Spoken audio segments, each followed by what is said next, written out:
Bueno, lo que les habíamos anunciado, este fin de semana se van a realizar 13 corridas por distintas razones en todo nuestro país. Este hecho evidencia de que cada vez más hay chilenos que participan en este tipo de eventos deportivos, y en CNN Chile queremos saber cómo hay que prepararse para estas maratones y los cuidados que hay que tener antes, durante y después de estos procesos. Para ahondar en el tema nos acompaña el doctor Pablo Valenzuela, quien además es corredor y académico de la Facultad de Medicina de la Universidad Diego Portales.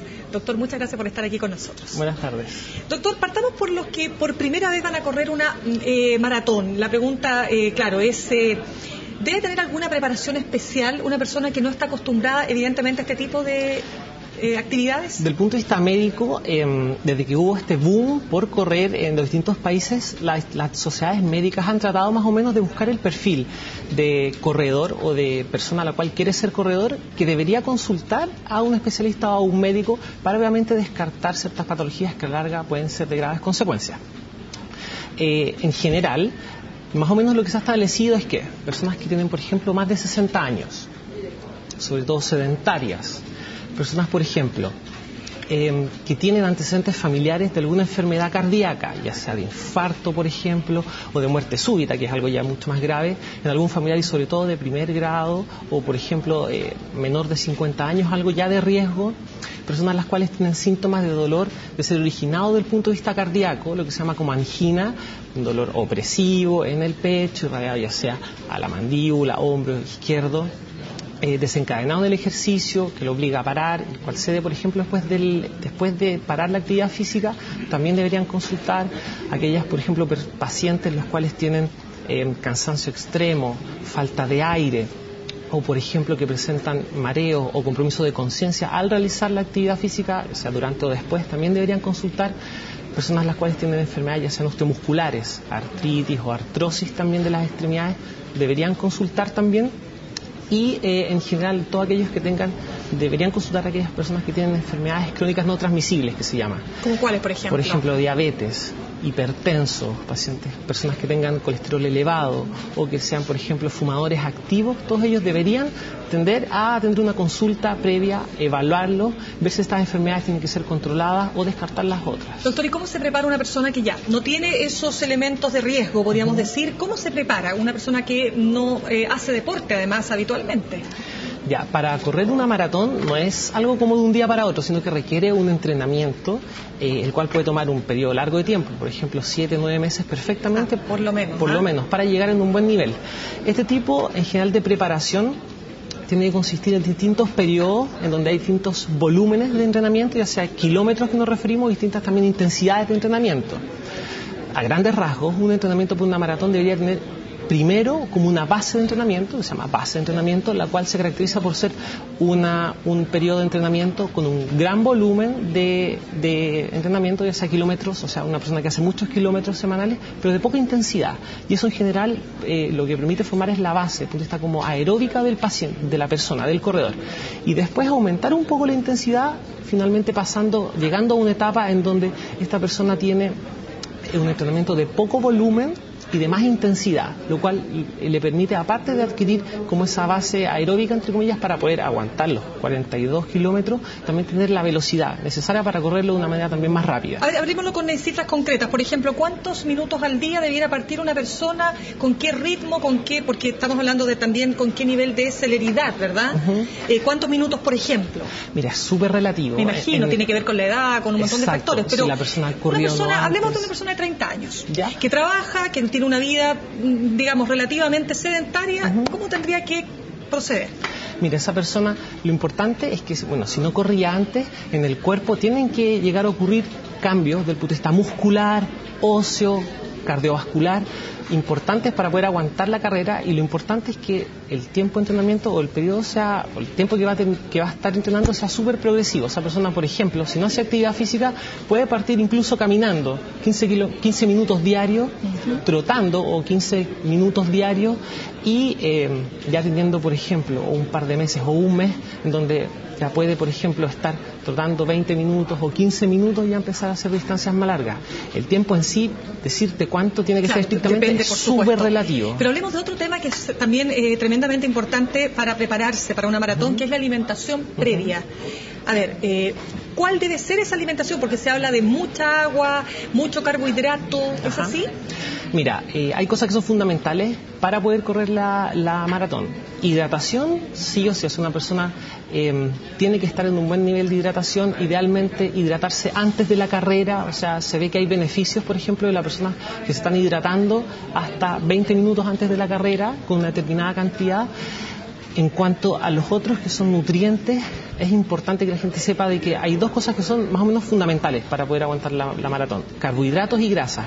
Carbohidratos, ¿por qué? Porque son, entre comillas, la fuente de energía rápida que va a tener nuestro músculo, sobre todo si lo corremos a intensidades grandes, o sea, a mayor intensidad, ¿ya? Y grasas, porque nos van a ayudan como combustible, entre comillas, como energía cuando estamos corriendo a menor intensidad, pero tenemos muchas más reservas en nuestro cuerpo de grasa. El tejido adiposo puede llegar a ser mucho más que nuestras reservas, por así decirlo, de carbohidratos.